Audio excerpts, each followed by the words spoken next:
কোথায় আছি? আছি আমার পৈতৃক বাড়িতে।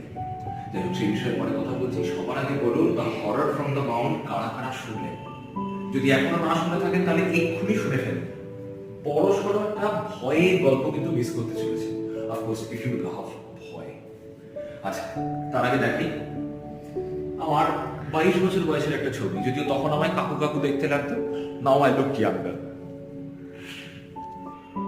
এটা আমার 6 বছর বয়সের একটা ছবি, তখন আমি ক্লাস 2।